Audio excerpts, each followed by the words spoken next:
아시아 태평양 경제협력체, 일명 에이펙 정상회의가 오늘 개막했습니다. 올해는 우리나라가 20년 만에 의장국으로 회의를 주최하는데요. 미국과 중국의 무역 경쟁, 그리고 최근 확산한 관세 갈등으로 세계 경제가 요동치는 가운데 열리는 회의여서 전 세계의 관심이 집중되고 있습니다. 먼저 영상으로 주요 의제와 현장 분위기 살펴보시죠.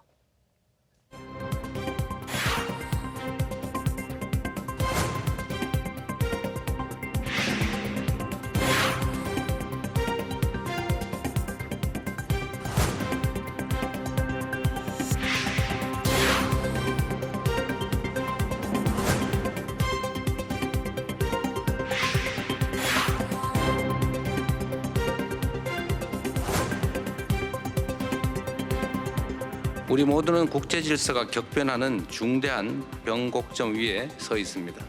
에이펙이 걸어온 여정에 지금의 위기를 헤쳐갈 답이 있다고 믿습니다. 협력과 연대만이 우리를 더 나은 미래로 이끄는 확실한 해답입니다. 이번 에이펙 정상회의가 왜 중요한지, 의장국으로서 우리는 어떤 역할을 할 수 있을지 조금 더 자세히 알아봅니다. 고려대 정치외교학과 이신화 교수 화상으로 연결돼 있습니다. 교수님 안녕하세요. 네, 안녕하세요. 네, 에이펙 정상회의 본행사가 오늘 개막했습니다. 먼저 에이펙 정상회의가 어떤 행사인지, 또 우리나라가 이번 회의에 의장국을 맡은 게 어떤 의미인지 짚어주시죠. 에이펙은 아시아 태평양 경제협력체의 약자거든요. 1989년으로 거슬러 올라가서 당시에 호주 총리가 이제 출범을 제안했었던, 그냥 쉽게 말하면 국제 경제 포럼이었습니다. 통상 장관급 회의였죠. 이제 그게 발전해서 93년에 미국 시애틀에서 처음 정상회의가 열렸고요. 그 이후에 지금 우리나라를 포함해서 21개 회원국 간의 경제 협력의 가장 핵심적인 플랫폼이라고 생각합니다. 간단히, 그리고 이게 무엇을 하는 기관이냐라고 말할 때는 우리 전후 2차 세계대전 이후에 이런 자유로운 국제 질서의 상징인 자유롭고 개방된 이런 무역 투자 촉진, 그리고 또 우리 이 아시아 태평양 지역 경제 통합을 가속화하고 경제나 기술 이런 협력을 장려하는 목적을 가지고 있습니다. 그리고 또 중요한 건 에이펙의 의장이 됐다는 건 단순히 장소 제공을 하는 게 아니라 의장국이 연간의 의제도 만들고 회의 준비 운영을 다 총괄하고 경주 선언 이런 식으로 비전을 제시하는 거기 때문에 굉장히 중요한 의의를 가진 것이다. 그러니까 우리나라가 명실상부 선도적인 중강국이라는 것을 세계적으로 표명할 수 있는 좋은 기회다라고 볼 수 있겠죠. 최근 트럼프 미국 대통령이 촉발한 관세 전쟁으로 세계 경제가 큰 혼란을 겪고 있습니다. 이런 시기에 전 세계 명목 GDP의 60% 이상을 차지하는 에이펙 회원들이 한자리에 모인 건데요. 내일 채택될 경주 선언에 이 세계 무역 질서를 바꿀 만한 내용이 담길 수 있을까요?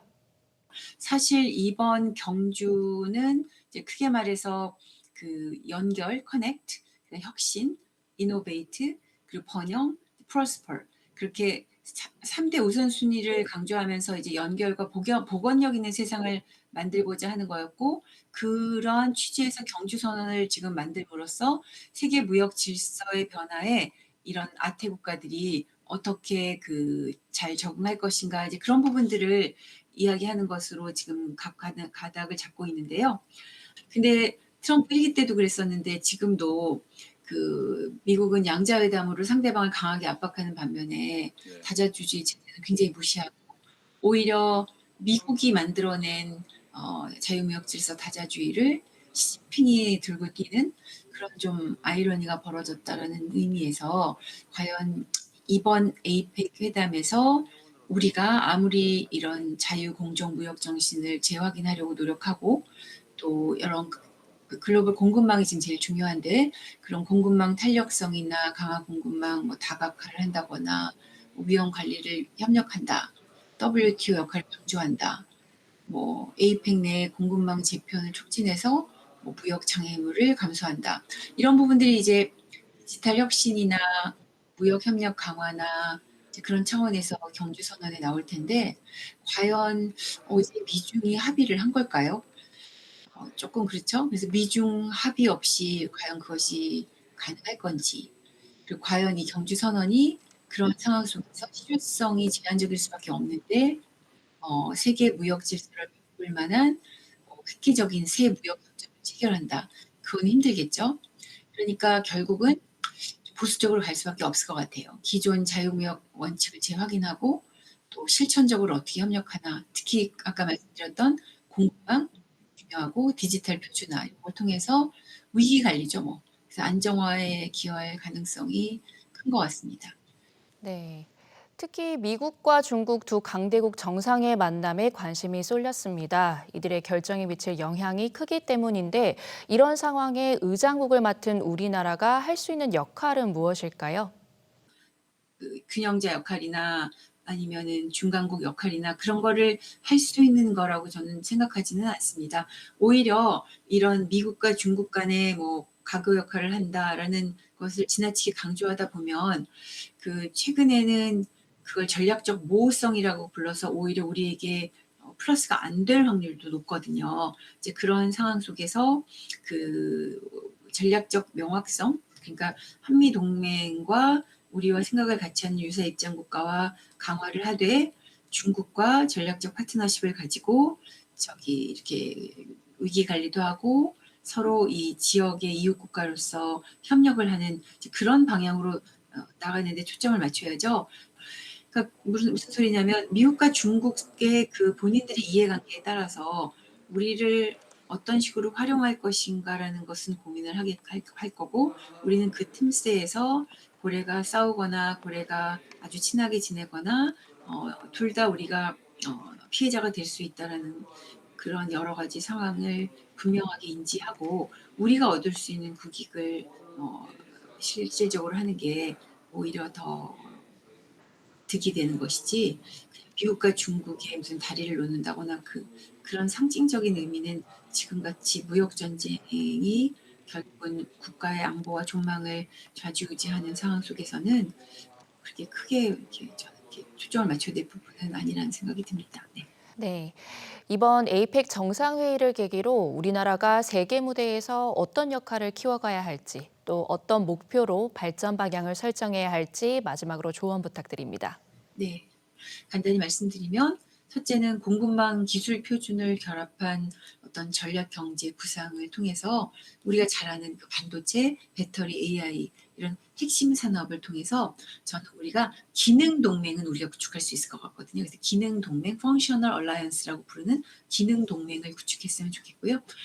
둘째는 아까 말씀드렸던 우리 중견국인데 그 생각과 규범을 같이 하는 중견국 연대 협으로 뭐 호주나 캐나다, 일본 같은 실용 외교국, 그리고 이게 다자보다 조금 적지만 이슈를 특정 지어서 협력하는 소다자 협력체를 제도화해서 한국은 믿을 만한 국가, 신뢰 네트워크를 만들었으면 좋겠어요. 우리가 이미 뭐 K 드라마, 뭐 K 컬처, 뭐 K 푸드, K 뷰티 이렇게 K 메이드 인 코리아가 신뢰를 만들고 있는데 이런 중견국 연대도 메이드 인 코리아면 신뢰할 수 있다. 이제 그렇게 만들면 좋겠다는 생각이 듭니다. 그리고 마지막 하나는 에이펙을 넘어서야 된다고 생각합니다. 에이펙 이외에 우리가 아까 제가 유럽도 얘기 드렸지만 인테로 요즘에 얘기를 많이 하고 있고 유럽을 얘기하고 있는데 그 인테랑 이런 디지털, 그린 이런 기후변화 이런 거겠죠. 연계 전략을 통해서 대륙 간 공급망 규범을 설계를 하는 거죠. 그렇게 되면 우리가 이제 미중 사이에 끼인 나라, 뭐 그게 아니라 표준과 규범을 연결하는 어떤 설계국이 된다면 그야말로 아까 제가 우리가 그걸 할 수 없을 거라고 말했던 심지어 이런 미중이라는 강대국 사이에 가교 역할을 할 수 있는 어떤 토대도 만들 수 있을 것 같아요. 그래서 이 20년 만에 왔고 지금 벌써 하루가 거의 다 되어가고 있는데 오늘과 내일 사이에 그러한 전환점, 그런 질서의 설계국, 믿을 만한 중간국으로서의 모습을 좀 여지없이 이제 보여줬으면 좋겠어요. 이런 양자회담의 스트레스가 아직 한중이 남아있긴 합니다만 그 한미가 지금 이제 끝났으니까 일시적으로 이제 다자의 우리가 리더가 될 수 있는 모습을 보여주는 계기가 됐으면 하는 마음입니다. 바람입니다. 네, 미래 세대의 삶에 큰 영향을 미칠 결정들이 이번 정상회의 기간 동안 내려질 텐데요. 혼란한 정세 속에서도 우리의 방향과 전략을 명확히 세워 급변하는 세계 경제의 파고를 슬기롭게 넘어가길 기대합니다. 교수님, 오늘 말씀 잘 들었습니다. 네, 감사합니다.